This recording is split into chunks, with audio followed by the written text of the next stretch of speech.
The beauty of pottery is not only in the finished product. The beauty is in the creation of the pottery itself. When a potter is throwing a piece of clay on the wheel, if a flaw or imperfection is noticed in the making, the clay can be squished down to the block from which it began and reformed again into the creation the potter has for the clay. Yet, if again a flaw or imperfection in the potter's work is noticed, the clay can once again be mashed into a block and remolded. As many times as the potter needs, the clay can be reformed, reworked, and remolded until it becomes the piece that the potter envisions the finished product to be.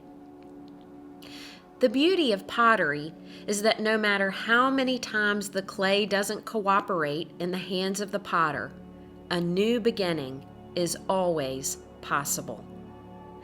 A new beginning is always possible. The prophet Jeremiah declares to the people of Jerusalem and to all of Judah to turn back to God, to reform and remold their lives into the image God has for them. They were unwilling to conform to God's will, but when God shows them a potter taking an unruly lump of clay and refashioning it into a beautiful creation, God hopes they will understand the pains God went through to create them and the joy God has in creating each of God's children uniquely. Surely, being shaped into the people that God desires for us to be can be a painful process at times. As a pot is being shaped on the wheel, it is held tightly in the strong grip of the potter, while the potter eases the wheel into high speeds for molding. Then, water is added to make the clay softer and more malleable. The potter uses tools like picks and knives to carve beautiful designs into the clay.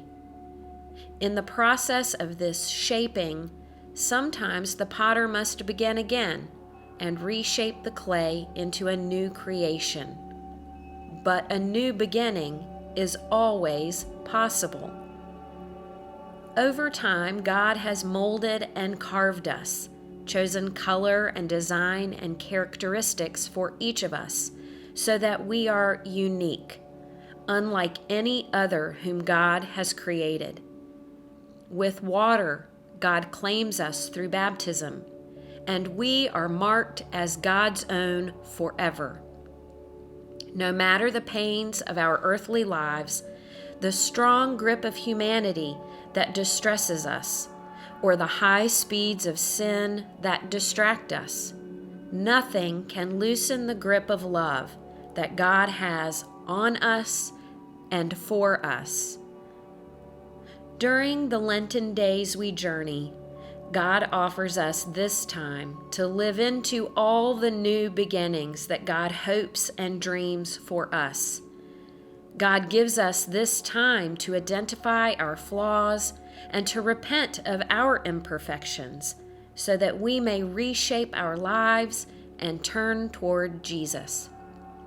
And as we begin again, we remember that the beauty of resurrection awaits us, because a new beginning is not just possible.